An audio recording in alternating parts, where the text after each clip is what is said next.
Adult humor detected. Viewer discretion is advised. What's going on, Internet? Joe from Galaxy Couch here. Today marks the special 34th anniversary of Honey, I Shrunk the Kids, which stars legendary comedic actor Rick Moranis. Moranis plays a clumsy, down-on-his-luck scientist named Wayne Szalinski, a man who just can't catch a break and, in trying to invent a ray that shrinks things, almost kills his kids in the process. On June 23rd, 1989, Honey, I Shrunk the Kids was released in theaters, and at the time it was kind of a big deal. No pun intended. It came in second at the box office that weekend, only losing the #1 spot to Tim Burton's Batman. Worldwide, it ended up making about $222 million, which if you adjust for inflation today is about $525 million. That's an ass load of loot, even for back then. And considering it went toe-to-toe with one of the biggest superhero blockbusters ever made, those numbers are a pretty impressive feat.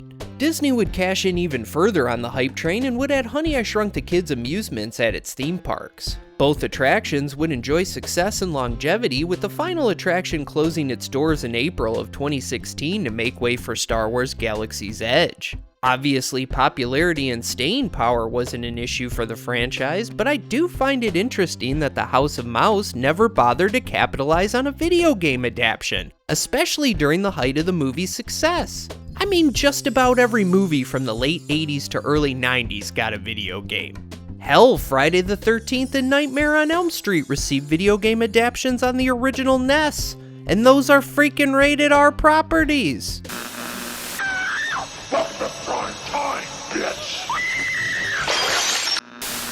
And you might ask yourself, what does any of this shit have to do with the topic of today's video?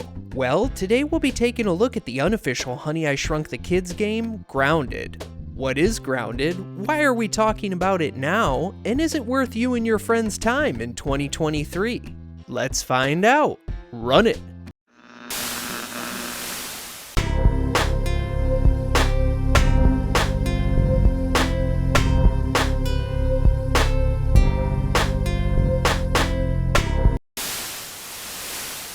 Okay, so question of the day. What is grounded? What, have you been living under a rock? That joke is bad. Bad jokes aside, Grounded is a survival game developed by Obsidian Entertainment and published by Xbox Game Studios. Grounded fully released on PC and Xbox One back in September of 2022, but Jake and I have been following the game ever since it entered early access back in July of 2020. And while Jake stuck it out longer than I did, neither of us experienced all of the content the game had to offer, and considering most people already refer to Grounded as that Honey, I Shrunk the Kids game, Jake and I thought it only fitting that we venture back to the backyard in honor of Honey, I Shrunk the Kids' 34th anniversary. Spoilers ahead. So just to make this quick, if you don't want anything spoiled for you and you haven't played Grounded yet, fucking play it. It's free on Xbox Game Pass. And since you're already here, like, comment, subscribe, please, for the love of fucking God. From the start of the game, you're dropped right into the action. Literally from the air, check it out. Yeah. Not much is explained other than it's 1990 and kids have been turning up missing left, right, and center. You happen to be one of those missing kids, and after you awaken from your airdropped yeeted slumber, the backyard is yours to plunder. Grounded is a survival game first and foremost, so just like in other survival games, your first goal is to, well, you know, Survive. you're gonna wanna eat things, drink water, build shit, craft shit, sleep, basic survival things. Grounded borrows many gameplay elements from survival games like The Forest and Minecraft, but unlike those other genre types, Grounded just hits different and is a lot more beginner friendly. Sure, from the start, things are tough as you gather your first batch of supplies and build your first shelter, but Grounded tends to hold your hand a bit and guide you through the experience with objectives and points of interest. While you're free to explore just about every area of the backyard off the get-go, you'll start to notice small labs and computer stations that show you are not alone in the yard. You'll even find a mysterious machine that bears a strong resemblance to the shrink ray from Honey, I Shrunk the Kids. Grounded, like most games, is best enjoyed with friends, and if you have up to 4 specimens, colleagues, then you can conquer the backyard together. And with strength in numbers, you can finally start to uncover the mysteries of the backyard and how you got small to begin with. In order to progress any further in the story, you're gonna have to activate the mysterious machine, then just sit back and watch shit blow up. And we're dead. Looks like I made the right choice. Following the trail of destruction leads you to the Oak Lab, where you're introduced to BURG.L. I am BURG.L, acting science manager for this project. I am also a robot.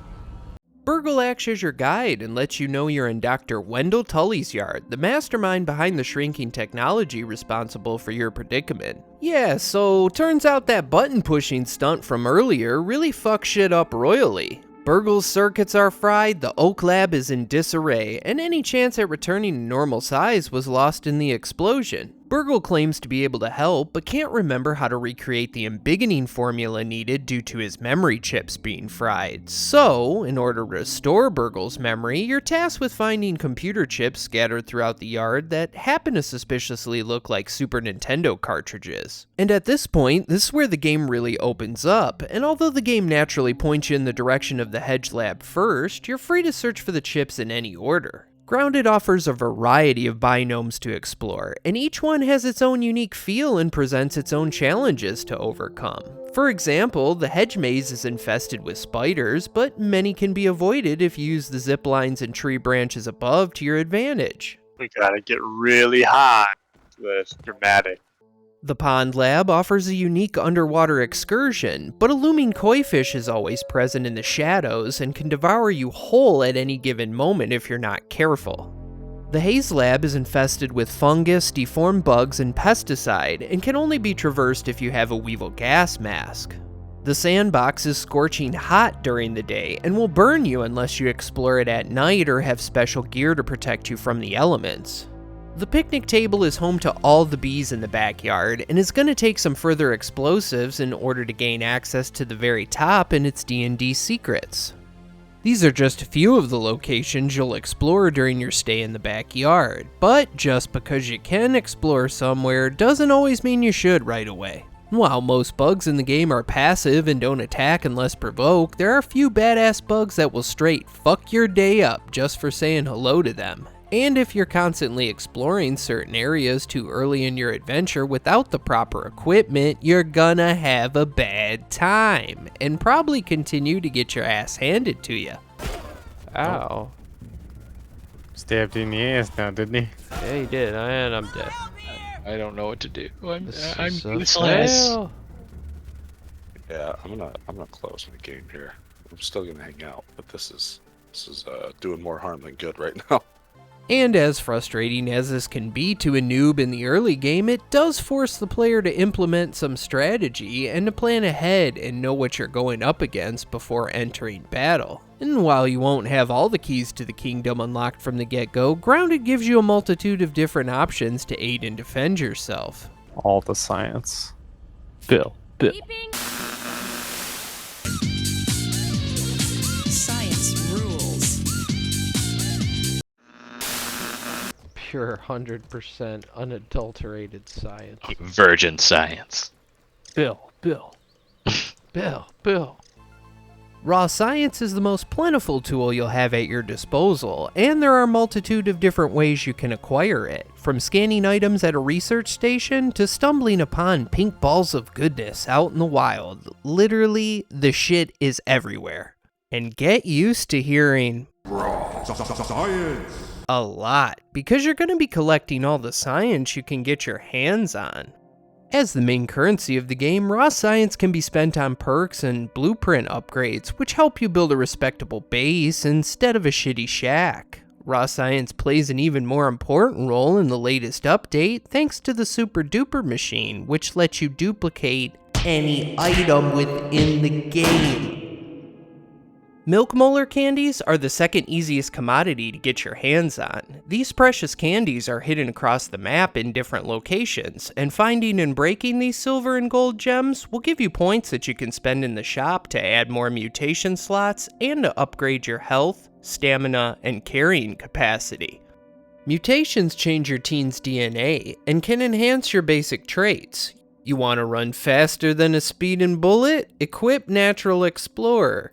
You want to beat the shit out of things with big ass clubs and do more damage while doing it? Equip Barbarian. Having trouble going that extra mile? Equip Buff Lungs and get yourself that extra stamina. There are a bunch of different mutations to unlock along your journey and a bunch of different combinations to try out, so no matter what, you're bound to find something that fits your playstyle, and if you don't want to be bothered with that, then Google the most broken builds and just He-Man your way to victory.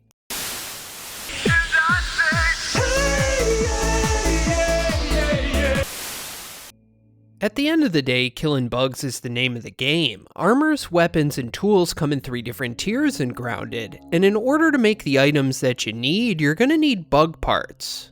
Lots of bug parts. Actually, a metric shit ton of bug parts just to be exact, and then multiply that number of bug parts by the number of extra people you're playing with. Now, this is when the game can start to become a little grindy. That is, unless you have a Jake. What's up? And they say that Jake farmed for endless hours to supply 4 men with the strength to take on the challenges of the backyard. Jake, the hero that everyone needed, but no one deserved. Look, not all heroes wear capes, and as the resident Grounded expert, Jake took it upon himself to farm for the fellas. Bug parts were always plentiful and stocked on his watch, and with enough bug parts for weapons and armor, that gave us some leverage to focus on upgrading our house. But after we upgraded our pad from a shack to a house, we realized we were meant for something greater, so we small humans journeyed towards the stars. We built a literal stairway to heaven, and from there we could admire the land. But after that, we needed clay. All of the clay. True that. Get some more clay on the way back home. I just put 100 chunks in storage, Lovely. more or less. If there's one thing you can bring Joe back from your voyage, it's clay. Well. And he will shower you in riches. We also attach zip lines everywhere, cause I mean, you gotta, right? But this is where the game could start to feel a little cramped, and while there are a lot of areas to explore in Grounded, you start to realize how restricted and small the map actually is when you're able to zip across it in a single bound. And expect to be traveling back and forth a lot. There will be many times where you'll see X, but have to wait until you have item Y in order to progress. And while each new area has a certain mystique and mystery to it, you'll start to lose that fuzzy feeling when you have to visit the same area for the 15th time. And when you have to revisit the later areas in the game, the simplest fetch quest can become incredibly tedious when every bug is hostile towards you. So this leaves you with 2 options, fight or flight. But more times than not, you'll end up killing bugs you normally wouldn't just to be left the fuck alone. And this really started to burn me out, to the point where I needed to cool off at the water cooler. The water cooler, dude. Oh my god. We're chilling at the water cooler. You Like see the that office show on was- television yesterday? Wow, it was a show. Thankfully, once the monotony of killing bugs does start to set in, you can always switch things up by fighting one of the several boss monsters Grounded has to offer. Kill bigger bugs. Boss fights are the most fun experiences Grounded has to offer, especially with a full squad of friends. Each boss fight is epic and memorable and takes place in its own unique arena. Bosses hit harder and have more health than regular enemies, so you're gonna have to make the most of your level 3 weapons and armor in order to come out on top. But even these boss fights can get old and tedious, and eventually you'll find yourself killing your 4th Broodmother Queen, hoping for bug parts needed to complete your awesome armor set. Fucking die. Whew. So the only thing left to do for our small adventuring clan was to beat the game and return back to normal size, but for that we were going to need the help of Dr. Wendell What the? Oh yeah, I forgot. We're definitely gonna have to explain that. And my apologies, if you fart or blink, you can miss the story in Grounded sometimes. After the first initial cutscenes, the rest of the game's story is fed through optional audio logs and dream sequences. And through these said audio logs and dream sequences, we learn Dr. Tully was working on a shrinking technology called the Spacer Project at a tech company called Ominent. Tully was fired from Ominent by his boss, A1 director Schmechter, when a demonstration of his project failed. Infuriated by getting canned, Tully retreats to his backyard where he continues his shrinking research. He soon finds out that one of the side effects of shrinking is raisening. Literally turning into a raisin, folks. You can't make this shit up. The longer I'm here, the more I'm lumping up, aging, folding, raisening. But why? What am I becoming? A wrinkly virus, flailing helplessly in the dirt with the mushrooms. Disgusted with his worsening condition and the fact that his wife and kids left him, Tully locks himself away in the backyard until he can find a cure for the raisening. Director Schmechter steals Tully's ideas, recreates his own spacer tech, and stumbles upon the same raisening side effect that Tully discovered. But Schmechter has the idea that kids may be immune to raisening due to their hormones. Schmeck abducts 8 teenagers and experiments on them, only to find out that his hypothesis was correct. With this knowledge in hand, he has the 8 kids disposed of to hide the evidence. Fortunately, one of the scientists gets cold feet about the entire situation and decides to airdrop 4 of the teens into Dr. Tully's backyard, with the hope that Tully will find and help them. And that's it. That's Grounded's story, pretty much in a nutshell. Except for the ending, that is. And Grounded gives you 2 choices to make. Find Schmechter's hidden fortress, defeat him, and complete the Java-matic siege event to get the good ending. Go straight to the siege event and don't defeat Schmechter to get the bad ending. We chose the path of the Jedi and opted for the good ending, and good thing we did because the Schmechter fight is freaking awesome and probably one of the most engaging boss fights in Grounded. The Java-matic siege event, on the other hand, can fuck right off, and I'm gonna tell you why. In the last siege event, you're tasked with protecting 3 power cells from an endless onslaught of Schmechter-controlled bugs. We're talking everything but the kitchen sink is thrown your way. And if you don't protect those damn cores for the allotted time it takes to brew the embiggening formula, well, guess what? You gotta do the entire thing all over again. But what's the big deal? Surely you can just build some shit in the way, and with 4 people it's gotta be easier, right? Well, you would think so. But it turns out there's this weird mechanic in Grounded where the closer in proximity you and your cohorts are to each other, the harder the enemies become. The game also expects you to have all your gear leveled up to at least around level 7, and even with Jake doing all his hardest grinding, that was still a tall tale to ask. So needless to say, we failed miserably. Several times, in fact. Until Jake got so pissed off that he made sure failure was no longer an option. And let me tell you, this shit held. Shit. Yeah, it's just lagging the fuck out. Beat you over the head with my bonk stick. Oh, Yep. And there's Oh my god. Ah! Look at the mic. I built enough. Coffee joke. I did it. So with Schmechter's bugs fended off and freshly brewed formula in hand, we got big again. I'm not going to actually spoil the ending cutscene so that you can actually play the game for yourself, but just know It ends with a big thanks. Thanks for playing! And it did do the thanks for playing. I called that fucking shit. And that was Grounded. Well, at least until the Super Duper and Anniversary updates, which added 2 more bosses.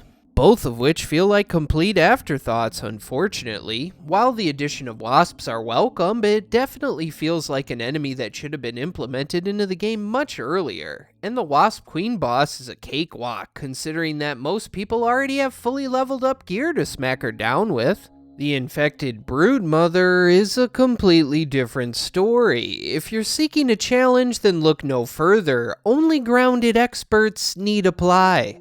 The infected broodmother is a secret boss that was just recently added to the game, but unless you plan on fighting her solo, don't even bother with this fight, because the stack damage and regenerating health alone make it impossible for 4 people to defeat. It keeps healing itself. Oh, it got me too. Dang it. We all dead? Yep. Yep.